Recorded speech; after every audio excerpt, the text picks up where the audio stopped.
श्रीमते पुरुषोत्तमाय नमः। पुरुषोत्तममासाय नमः।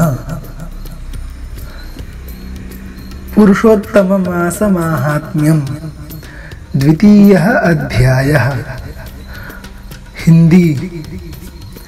सूत जी कहने लगे, हे ऋषियों, मैं श्री शुक्रदेव जी को राजा परीक्षित को श्रीमद् भागवत की कथा सुनाते देख कर आया हूँ। ऋषि कहने लगे, हे सूत जी, जो कुछ आपने वेद व्यास जी के मुख से सुना हो वही कथा सुनाइए।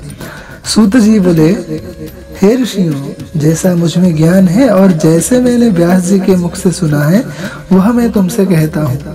एक समय नारद जी विचरते हुए भगवान नारायण के निवास स्थान में पहुँचे। वहाँ पर भगवान के चरणों से अलकनंदा बह रही थी।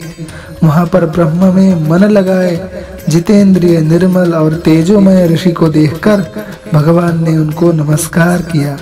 तब साष्टांग नमस्कार कर श्री विष्णु की स्तुति करते हुए नारद जी कहने लगे, हे देवाधिदेव, संसार के स्वामी, दया सिंधु, आप सत्य प्रति हो, त्रिसत्य हो, सत्य के सार रूप सत्य से ही उत्पन्न हो और सत्य योनि हो, आपको नमस्कार हो। हे भगवान, सब प्राणियों का हृदय विषयों में आसक्त है। स्त्री पुत्रादि के मोह में फंसे हुए गृहस्थी लोगों का हित करने वाला तथा मेरे लिए भी लाभदायक कुछ विचार कर मुझे बतलाइए। मैं आपके मुखारविंद से कुछ सुनने के लिए ब्रह्मलोक से यहाँ आया हूँ। नारद जी के ऐसे वचनों को सुनकर भगवान हंसकर नारद जी से कहने लगे कि हे नारद, भगवान श्री कृष्ण आदि की पुण्य कथा को सुनो।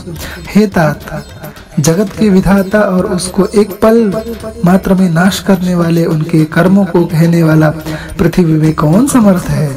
हे नारद जी, ऐसी सार युक्त कथा तुम भी जानते हो, परंतु फिर भी दरिद्रता को हरने वाला, यश और श्रेष्ठ पुत्रों को देने वाला, मोक्ष देने वाला तथा शीघ्र सेवन करने योग्य ऐसे अद्भुत पुरुषोत्तम महात्म्य को कहता हूँ। नारद जी कहने लगे, हे विप्रो, स्वामियों सहित मैंने चैत्र आदि मास तो सुने हैं, परंतु उनमें पुरुषोत्तम मास नहीं सुना। यह पुरुषोत्तम कौन सा मास है और यह कैसे हुआ? हे कृपानिधे, यह सब आप मुझसे कहिए। इस मास का स्वरूप और विधान मुझसे कहिए। क्या करना चाहिए, स्नान कैसे करें और दान क्या करें, और जप पूजा तथा उपवास आदि की क्या साधन है? इसके अतिरिक्त और भी कोई सार हो वह सब बतलाइए। सूत जी कहने लगे, हे ऋषियों, नारद जी के ऐसे जनहितकारक वचनों को सुनकर भगवान चंद्रमा के समान शीतल और शांति देने वाले वचन बोले। पुरुषोत्तम भगवान की जय, पुरुषोत्तम मास की जय।